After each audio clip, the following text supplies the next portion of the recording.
پەرلەمانی کوردستان جارێکی دیکە بەرەو درێژکردنەوەی تەمەنی کارکردنی خۆی دەڕوات و هۆکارەکەشی بۆ دواخستنی هەڵبژاردن لە کاتی دیاریکراوی خۆی و خواستی دەسەڵات بۆ پێشێلکردن و بە کەم سیرکردنی یاسا و دامەزراوە دەستوریەکان دەگەڕێتەوە.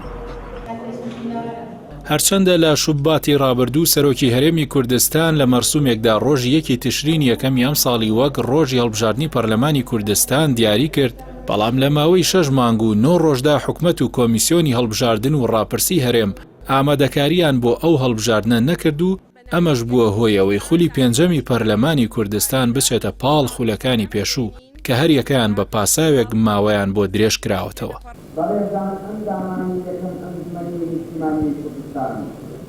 خولی یەکەمی پەرلەمانی کوردستان کە لە 19 ئایاری ساڵی 1992 دەستی پێکردو ماوەکەی تا 3 کانونی دووەمی 2005 درێژەی کێشا، کاتێک هەڵبژاردننی خولی دووەم هاوکات لەگەڵ هەڵبژاردنەکانی عێراق و ئەنجومەنی پارێزگاکان بەڕێوەچوو بەمەش تەمەنی خولی یەکەمی پەرلەمان 13 ساڵی خایاند. گوێرەی ئەو یاسایی کە پەرلەمانی هەرێمی کوردستان لە ساڵی 1993 دەری کردبوو، هەروەها خولی دووەمی پەرلەمان نزیکەی 50 ڕۆژ لە تەمەنی یاسایی تێپەڕی کرد و خولی سێمیش کە دەبوو لە مانگی حوزەیرانی 2009 هەڵبژاردننی بۆ بکرێت لە کاتی خۆی بەڕێوە نەچوو 2 مانگ دواتر ئەنجامدرا.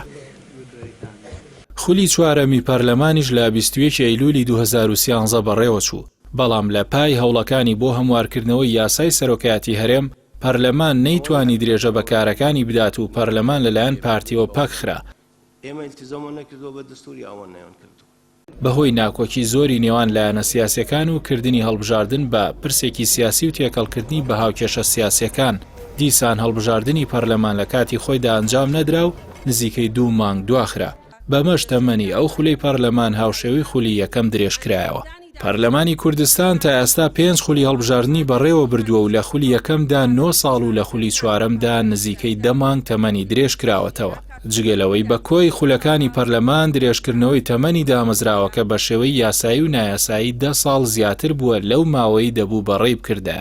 خولی پێنجەمی پەرلەمان کە دوایین خولیەتی بەرەو تەواوبوون دەچێت و لە ئێستاشەوە حزبەکانی دەسەڵات کە پێک هاتوون لە هەر یەکە لە پارتی وێکێتی و گۆڕان و کەمینەکان بە 85 ئیمزا پرۆژە یاسایەکیان پێشکەشی سەرۆکایەتی پەرلەمان کردووە بۆ درێژکردنەوەی تەمەنە یاساییەکەی. هەوڵەکانی درێژکردنەوەی تەمەنی پەرلەمانی کوردستان لە ئێستادا هیچ پاساوێک هەڵناگرێت جگە لە ترسی لایەنە پێکهێنەرەکانی دەسەڵات لە کەمکردنی دەنگەکانیان و بەشداری نەکردنی خەڵک لە پرۆسەی هەڵبژاردن، ئەویش بەهۆی بێهیوابوونی یەکجاری خەڵک و دەنگدەرانی کوردستان لە کارەکانی ڕابردووی حکومەتی هەرێم و خولی پێنجەمی پەرلەمان و پێیان وایە ئەم دەسەڵاتە تەنها بارێکن بەسەر خەڵکەوە و هیچ بەرنامەیەکیان بۆ خزمەتکردنی خەڵک پێ نییە و ئەوەی لە ڕابردووشدا کردویانە تەنها وەک بەڵێن ماونەتەوە و ڕووناچیان نەبینیوە.